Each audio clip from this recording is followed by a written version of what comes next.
Hello, everyone. I don't have a good idea of how I'm coming through, but welcome. Welcome. This is Deathsmiles 2X Makai No Merry Christmas. Thank you, everyone, for coming. Those who are, in fact, watching at this ungodly hour of the night. I actually don't know what time it is over there, but it's getting late over here, so I can only imagine that it's just an absolutely cursed time of day to be awake over there. Regardless, I am glad that you did stay awake because you're about to come on a journey with me. All right, we're going on a journey together. We're going on a 45-minute journey through one of the most insane games I think you'll ever witness, in the best way, of course. I love this game; it's great, but it is clinically insane. And when you do wake up tomorrow, presuming that you haven't slept yet, you will in fact remember this only as a fever dream. I'm sad to say, it will be that crazy. So I think I'll just start things off playing the opening cutscene because this is a showcase, not a speedrun. We aren't just chilling together. Little background on Deathsmiles as a game. As this goes by and you watch all this happen. Deathsmiles is a franchise started by Cave around the 2009s, I want to say. And Deathsmiles is a bit of a different kind of shoot 'em up than Cave will usually make. Usually they make vertically scrolling bullet hells. And while this is definitely still a bullet hell, it definitely deviates from your usual shoot military, big ships, big guns, plasma balls kind of deal. It's a little weirder. The story takes place in Gilverado, a place between life and death, at least as far as I know. It is some form of afterlife, and we get to play as magical girls going on adventures. And this time it just happens to be around Christmas time because I guess for some reason they thought the perfect follow-up to their gothic horror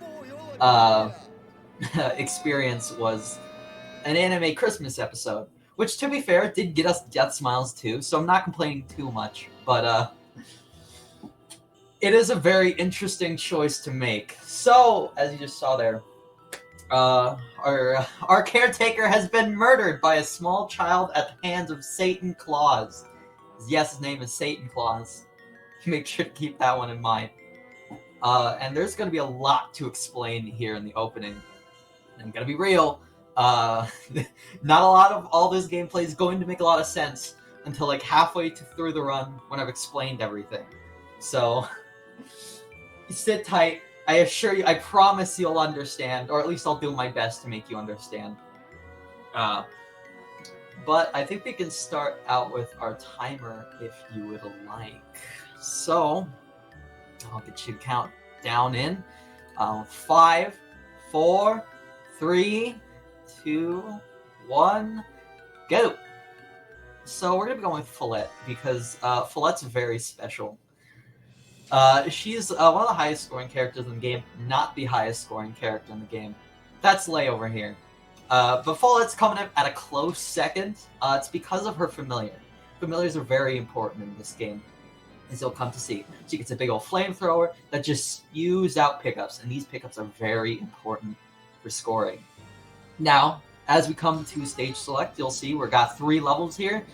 I'm sure you'll imagine which one we'll be picking every single time, but if you're just getting started with shmups, you know, Deathsmiles is actually a pretty friendly place to start because you can always pick level 1 for a little bit and just like chill out, and the game's not too terrible. Of course, I won't stop it from going to hell later. Oh gosh, does it? So, starting out, as I let this cutscene play, as you watch the madness unfold. You're going to see 2 counters in the bottom left. These counters are very important to scoring, which is what we're going for. We're going for score, because of course we are. So, these counters are important. The first one, the bigger one, is the power-up counter. That gives us stuff. And the second one is the overall counter. Talk about those in a little bit as I get past this opening section. This is surprisingly important. As you can see, Follett's spewing a lot of pickups here. Your familiar shot, no matter whose it is, will always drop pickups for the most part. And these pickups add to your counters. First to your power counter, and then secondly to your overall counter once your power-up counter is reached 1,000. Oof, that's bad. I will be a bit distracted with the commentary for a little bit, so gameplay will not be super optimal. But, point being, is these counters are important because power-up is very important. I don't know if we'll see at this stage, we kind of missed our chance to. But power-up is pretty important because, first of all, it powers up your shot. More damage, always good. But alongside that, it adds the overall counter to every pickup you get. And if you go into power-up mode, when you are at 10,000 overall counter, all of the pickups become the most valuable pickup. So, a lot of this game is going into power-up mode when you have 10,000 on the overall counter. So this is our first boss. Say hi to Lily. She's a bit of a favorite because she is just a big old reindeer. Just chilling. And it means you get to show off another mechanic of bosses. If you shoot while you're close to them, they drop pickups to add to your counters. How wonderful. And of course, we want our counter to be at 10,000, basically at all times. So, we're gonna chill out. Boink. There's power-up mode, as you saw. It canceled all those bullets into pickups, which is another side effect of going into power-up mode. It cancels all the pickups, or all the bullets into pickups. Very valuable. And they all get that wonderful bonus of 10,000. Very good. Now, there are some other effects of going into power-up mode. And that is your lock shot. We haven't talked about it yet, but your lock shot is also very important in this game. It has its own separate meter, and it does its own weird things. You can use the lock-on shot. Basically creates this aura around your familiar, and what that does is it will automatically shoot anything within that aura. Very cool, but you need stuff on your you need your counter, of course, the third counter, your lock-on counter, to be at a decent place for you to do anything with it. Now, as we'll come to see here, lock-on shot, when you're in power-up mode, spawns these bullets, as you'll see here. Whoa, look at all these bullets. How cool is that? By canceling them, along with these, I'm taking a lot of deaths. Ugh. Nerves, let's go. But, these bullets... Yeah, let's do that. This is a messy run. I'll be real. But yeah. Anyways, back to what I was talking about. These blue bullets and those bullets that you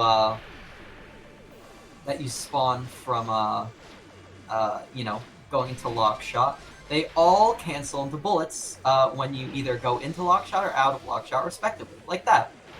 And all of those get the big bonus too, so don't worry. Now, it does kind of suck that I've taken a lot of deaths here, because this stage is actually quite lucrative. It's one of the most lucrative stages, if not the most lucrative stage in the game, because of these rocks here. These rocks are super valuable, because they act as enemies. Oh my gosh. I've taken so many hits. This is really bad run, actually. This is catastrophically bad. I am terribly sorry, but that's okay. It's late night, we're all having a fun time. It's no biggie. But, yeah, so those rocks back there, which I would have taken advantage of if I wasn't playing very poorly, you can sit your flamethrower in, and just so many. You see what we're doing with these enemies, where we just like sit them in the enemy and just reap the rewards, and it's all wonderful. You can do that with the rocks as well. And because the rocks never die, because they're meant to be more obstacles than anything, you can just... Oh my gosh, really? Alright, cool. That's fine. I've fully accepted that this is just more of a showcase than an actual score attempt now, which is completely fine. Don't worry, you'll get to see some fun dodging, I'm sure. Regardless, we gotta get our counter back up, because we just continued, because I lost so many lives immediately, because I am just out of it. And of course, I can't hear audio from my game, which kind of sucks a little bit, but what can you do? Regardless, we are going to be staying close to the enemy, of course. And we want 10,000 at the end of every boss because, oh gosh, I don't know what's wrong with me today. I think I just need sleep. But regardless, we want to be at 10,000 at all times during bosses because it makes the pickups a little more valuable. And alongside that, of course, with bosses, they spawn a lot of bullets to cancel, which is pretty cool.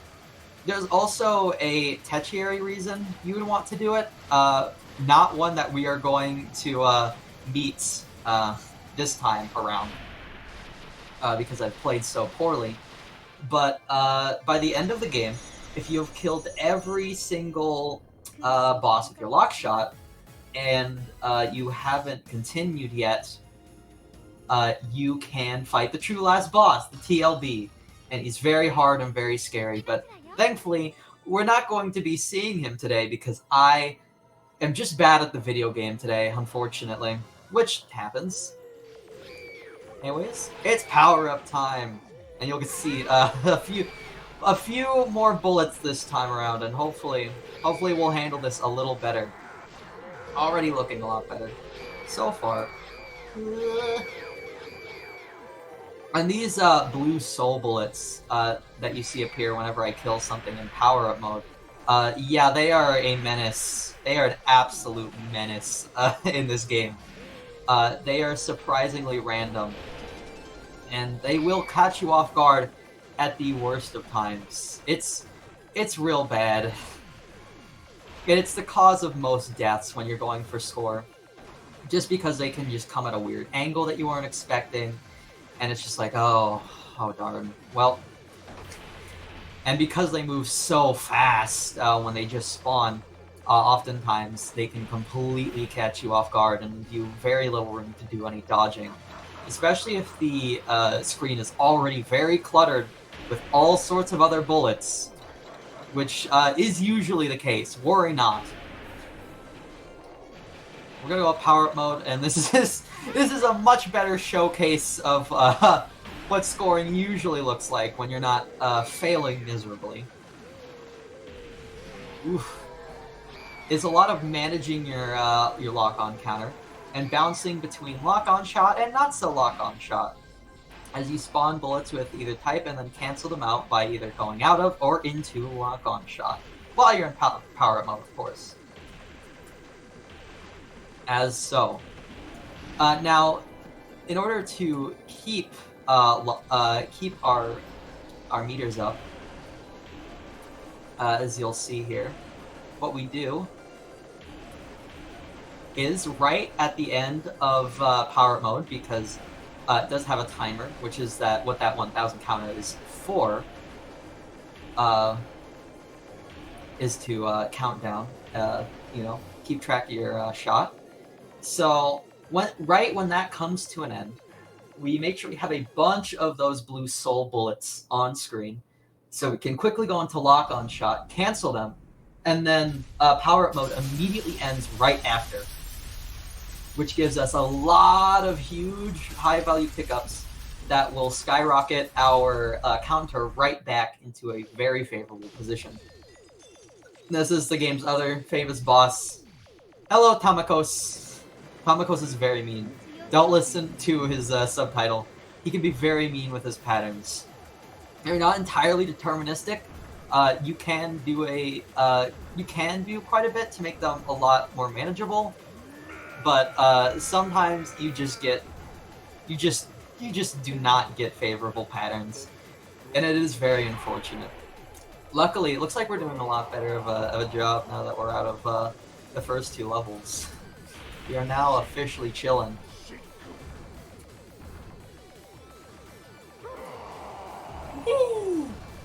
All of that is very aimed, thankfully. My bomb there, just to make sure, you know, there's no reason not to, you know. And we're actually going to get a nice cancel here. Whee! Nice, a lot of bullets. And that's a lot of pickups. Yeah, now that we're out of the first 2 stages, you know, things are actually quite looking up. Well, this is definitely not going to be a good score. I think we're doing alright. I think we're all chilling out here. Likely things are going to calm down a little bit as the levels get more less intense. These first 3 levels really are the big hump at the beginning. Maze is not nearly as horrid, just because it's just so... There's just so many enemies. Oh, there's just so many. They spawn so many bullets. And I will say this game does look interesting from a visual perspective.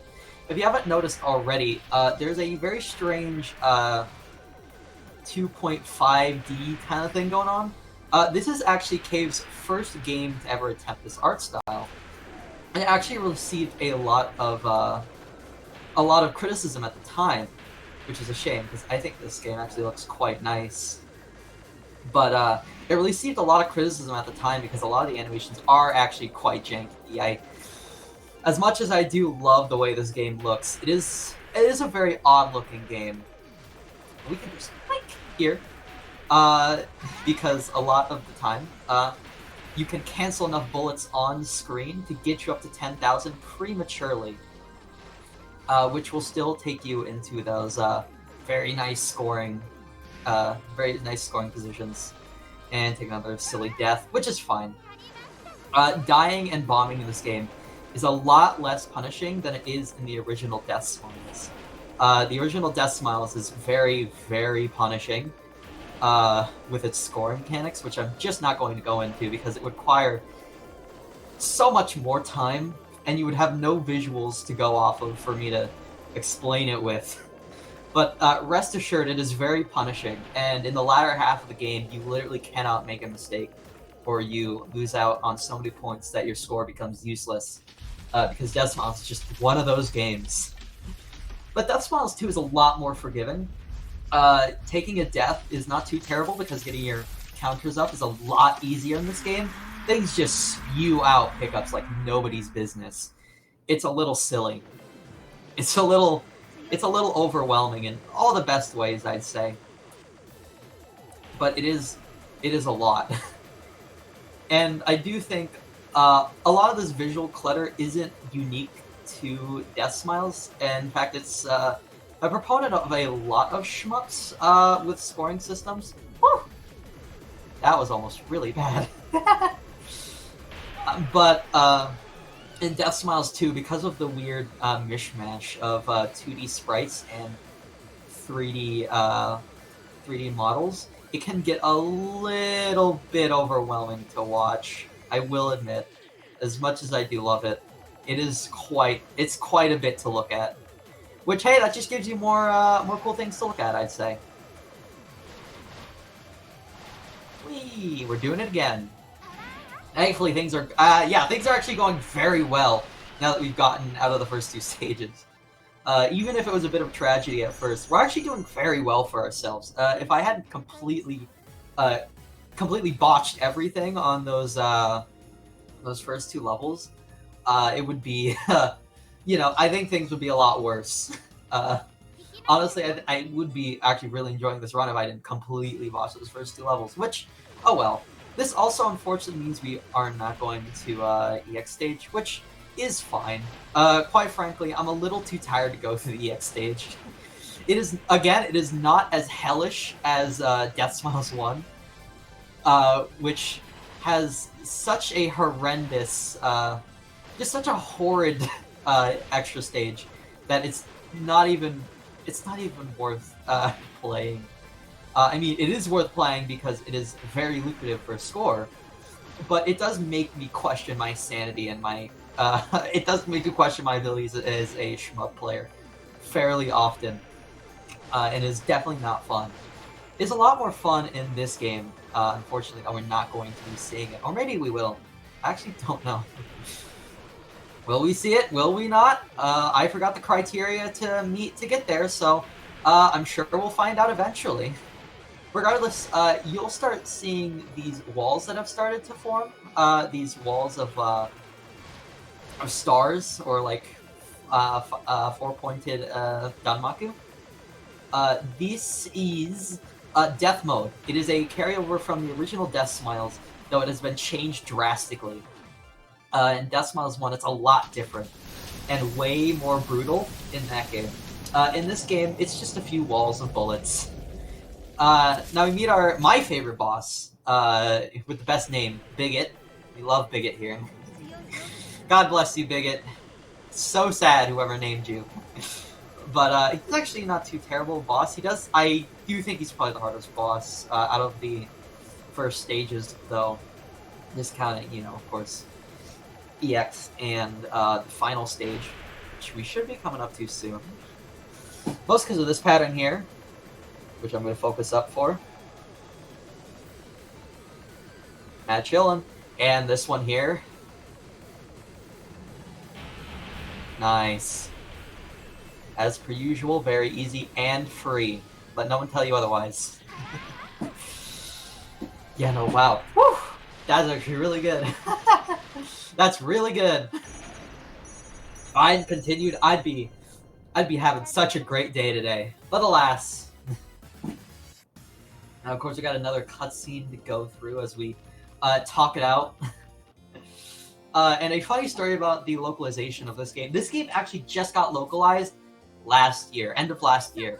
So this game was actually, for a while, just about completely unplayable in America, unless you wanted to drop like total $500 on Japanese Xbox 360 and a Japanese copy of Deathsmiles 2. Because, of course, these are ports of arcade games. And because of the way they work, they rely a lot on slowdown.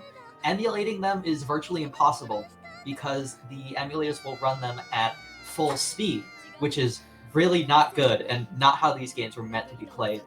And it even ruins some scoring in some games. A great example being the original Deathsmiles, and I believe this one as well. So, thankfully, this game has been taken over to the US with the introduction of Deathsmiles 1 and 2, which I don't know if it's available on Steam now, but I believe it's coming this month. So if you want something to play and you have a PC, hey, drop on by. You get both Deathsmiles 1 and 2, and they're both fantastic games. Oh, hey, we got Lost Paradise. All right, boys. Y'all ready to see the extra stage? How about it? So, this stage is very cool. I actually like it quite a bit. It's much more chill and just very, very, very good for scoring, rather than just being hell. Though, for some reason, every sign that says hello is missing the last O, which is just really unfortunate, I must say. Every single sign in the entire park is missing one O. Someone should really work on that. But, as I was saying, localization. So, localization for these games has been very interesting because originally the people who brought this game over, or specifically Deathsmiles 1, was Axis Games, who you might know from classics like 999, and the whole of the Zero Escape series. But they brought the original Deathsmiles over, but they did a really weird thing when translating the game. Because all of the characters have, like, canon nationalities, they gave everyone, like, really heavy accents for no reason. The funniest of them being, in my opinion, Rosa, who speaks like a valley girl because she's from California. It's so weird. So she says like hun and like babe and stuff. It's so weird. It's even weirder when you have like Casper right next to her, who's from Germany, saying like Wunderbar. It's a little surreal. And that extra stage actually wasn't too bad. I'll be real, not doing too terrible. And our score's actually not doing too bad either, even though we missed out on a lot by just basically skipping Detrius and Holy Knight, which is, oh well. And now we come to the second hardest boss. Yeah, the extra boss is actually not the hardest boss in this game. It's 100% the final boss. Excluding TLB, of course. But these lads are, in fact, a little terrifying, so I will have to focus up a little bit as I get dodging here. All these small gaps. Whew. Let me get down. 5. Whoa. Yeah, so these guys are carrying in the tradition of Deathsmiles.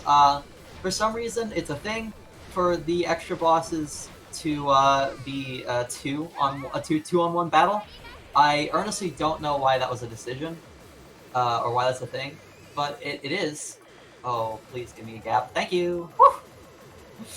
Sometimes I just won't give you a gap and you're just stuck. It happens. Ooh. And as you can see, some of the hitboxes are quite generous, which is another cave staple. Oftentimes, the hitboxes are a lot smaller than you would initially think, which is normal for shmups, but it is something that Cave started, weirdly enough. Let's see if I can dodge this. That'd be kind of hype. Oh, I'm so cool. Oh, I'm so cool. Now that's the content you're looking for, baby! So don't worry if it looks like I'm touching a lot of bullets. I basically am. A lot of the hitboxes are a lot more lenient than you would expect.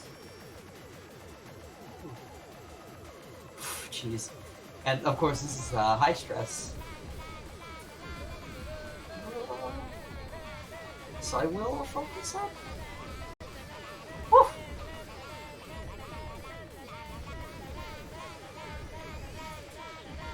Thankfully this pattern isn't too terrible. Okay, you know what? That's probably the best performance I've ever given on those that boss. I'll be real. That was probably the best performance I've ever given on that boss. That was real nice. So wonderful. Even with the continue at the beginning, we're still getting lots of fantastic content. And now to my favorite stage, the Chateau. Not only is it really hard, it's the hardest stage of the game, of course. But alongside that, it's got this really, really cool environment. This sort of non-Euclidean chessboard manner of pain and suffering. And of course, being the hardest stage, we will be struggling here a little bit, I imagine. And because we went to the extra stage, it's actually going to be a little harder. This stage actually gets a little harder if you go to the EX stage, because the game's like, oh, you think you're hot stuff, oh, you think you're so cool. And it doesn't like the fact that you're steamrolling it. So this stage does actually get significantly harder if you go to the EX stage. So I'm glad we did meet the requirements for the EX stage in the end, because, oh man, is this stage very interesting, difficulty-wise. Woo! Yeah, I'm sweating over here, I'll be real. Oh no. And you are going to see a few deaths. In fact, you might even see another continue. But at this point, we have already continued once, so... you know, we're just chilling over here, you know? I think we can call ourselves buddy at this point, that we've been through this fever dream together. Those of you who are still watching. I think I can say we're buds, you know? We've been through a lot. We've been through a continue, we've been through ups and downs and all arounds. It's been a journey, you know? So I think we can all hang together and accept a little poor gaming skill every now and then. Just a little bit. Basically every enemy in this first section, though, is pawns. So I hope you really like them, because they are not going away. And that brings up another benefit to power-up mode, is that you lose collision. You no longer collide with enemies and stuff. Normally, colliding with an enemy would take half a bar of HP. Colliding with a bullet does 1 whole bar of HP. But when you're in power-up mode, you cannot take any damage from colliding with anything.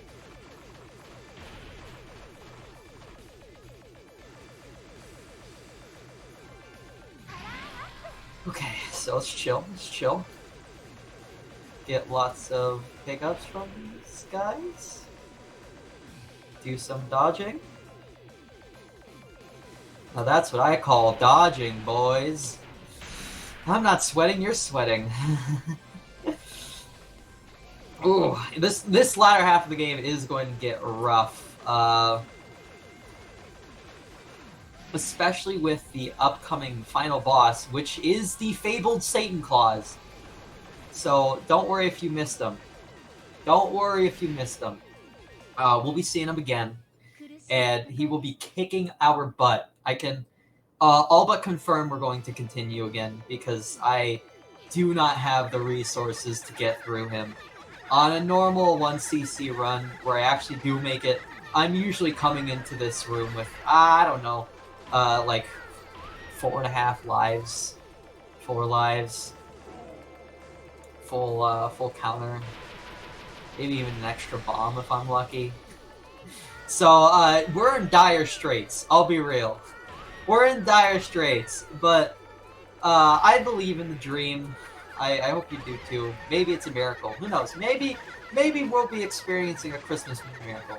We won't be, but you know, it's not bad to hope. I don't want to throw away hope immediately. And honestly, this score, considering that it was not all the stages in the game, not too shabby.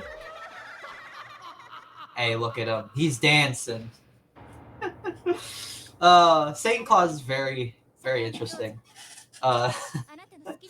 He does, in fact, have claws. I honestly don't know what his motives are. He goes mostly unexplained throughout this story. He's just an entity that exists. Why? I don't know. But he's out there. He's Satan. Not to be confused with Tyranno Satan from the first game. Yes, you are hearing that name right. Tyranno Satan. That is real. Who is actually Soup from this game. That's right. Soup, the small child that killed Dior. She's Tyranno Satan. Basically. So definitely don't confuse the two. They're very distinct and different and important. So, very big distinction. Also, this boss fight, it's probably harder than Tyranno Satan, I'll be real. I can get through Tyranno Satan decent enough. This boss is rough. This boss is rough, Chief. It's real rough. So a lot of this I'm going to be shutting up for, because I need to focus.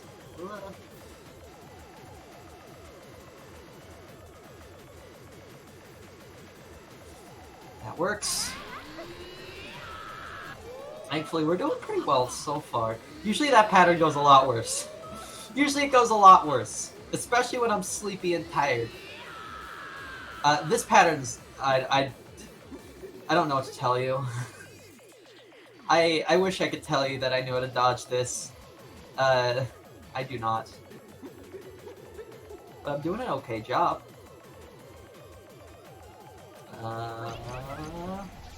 Alright, we're chilling. Remember, effective use of bombs and resources is also a skill.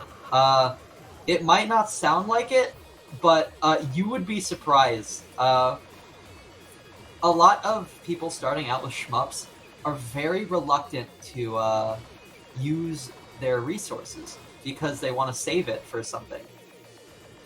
And that's entirely fair. I do that all the time, but it's also very not a great way to play because you just die because every death you take resets your bombs. So if you take a death while you have bombs, it's a waste of those bombs. So it is surprisingly important to make sure you're utilizing your bombs correctly. And now we get the probably my favorite pattern in this game. It just looks so cool. Whoa. And it's fun to dodge. Whew. We're chilling. But don't worry. It gets harder, don't worry. If you thought it was too easy, look at this wall. You like this wall? I do. Woo! What?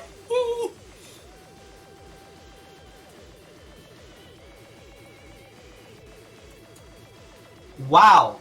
I actually didn't think I'd make any of those. I'll be real. I did not think I'd be making any of those at all.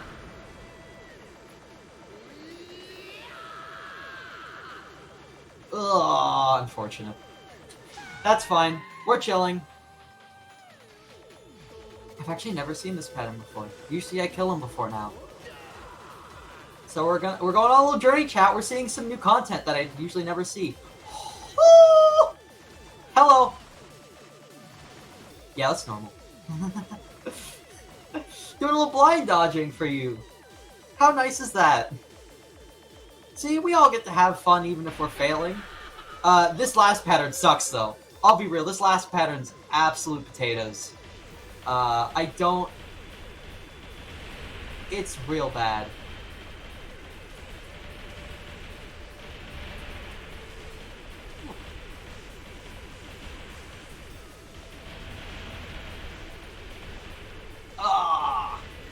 We're gonna be taking a few deaths here. Definitely a few bombs. I got me to hit there. Because this, it's just horrendous. I mean, you're watching the screen, right? You have eyes. Certainly you know. Certainly you could tell with your human eyes what's going on here. You could maybe say it's a bit unreasonable. Maybe an intentional dump of resources, and you would be entirely correct. And thankfully that ends our showcase for the most part. We still have a cutscene to go through, so we can get the captivating story concluded, since I know that is very important to you all. But yeah, that's Deathsmiles IIX Makai no Merry Christmas. A surprisingly interesting game, both to score and to to watch, just because it's an absolute nightmare to watch, and it's also an absolute nightmare to play. But unlike a lot of the cave shmups, it's actually pretty freeform. A lot of it's a lot of on-the-fly thinking. While you can have general routes, because of the way soul bullets work, you'll be thrown off guard all the time, every time, without question. And there's no limit to the madness that this game will put you through, even on the best of runs. And a lot of it's just, thinking on the fly, because of those crazy random elements, which I actually like quite a bit. And to make up for this, the game isn't nearly as punishing as the original Deathsmiles, meaning that there is, there's plenty of room for error as well. And I'd say it's a pretty decent place to start if you wanted to get into shmups. If you found this interesting in any way, again, this game's coming to Steam very soon, and it's already on Switch, if you could not tell. This already came to Switch, so you can play Deathsmiles IIX Makai no Merry Christmas in portable mode if you so wish. I don't know why you would, but if you really have to, that's a thing you can do. You'll be squinting at the screen a lot, but it's technically an option. And with that, I guess I'd just get some shoutouts on the way as we end things off on the cutscene here, as God grants us a wish because we collected all of the golden notes, as you do. I guess I would give a shout out to the entirety of the Shmup Discord. The Shoot 'em Up Discord is a wonderful place to be. They're super helpful. They're super fun. They have an entire channel dedicated to Deathsmiles. So if you do start out this game and you actually get interested in scoring or something, I'm sure they'll be there to help you and all that good stuff. Alongside that, I'd like to give a shout out to Kiwi, who is, I guess, my personal shmup mentor, my own little Mr. Dior, if you will. He's very, very good at shmups. He plays Mushihime Sama for the most part. I believe he plays both Mushi and Mushi Futari, though his focus is on the first one, from what I know. And I think Blue Revolver. But he's very, very good. He's very good, and he's actually like a really good like score player. He has some like seriously ridiculous high scores. It makes me feel very inferior, but that's why I just play different games, so I don't have to contend with him. But he's been such a help on my shmup journey, and I would be remiss to not thank him, especially with all the streams he's done with me. God bless him. And I'd like to give a shout out to a man by the name of Flores, who's also done lots of shoot 'em up streams with me. We hosted a show called Flying Blind together, and kind of kept me going with shmups, even in my sort of droughts, I would say. He always kept me on that grind, and I respect him for it. And he's also just a nice friend. So with that out of the way, this cutscene is coming mostly to an end. So we're chilling. Thank you for having me. No problem. Thank you for coming. It was a great game to watch. It was quite insane. I can't believe that anyone can do that, to be honest. So, you know, I definitely wouldn't be able to.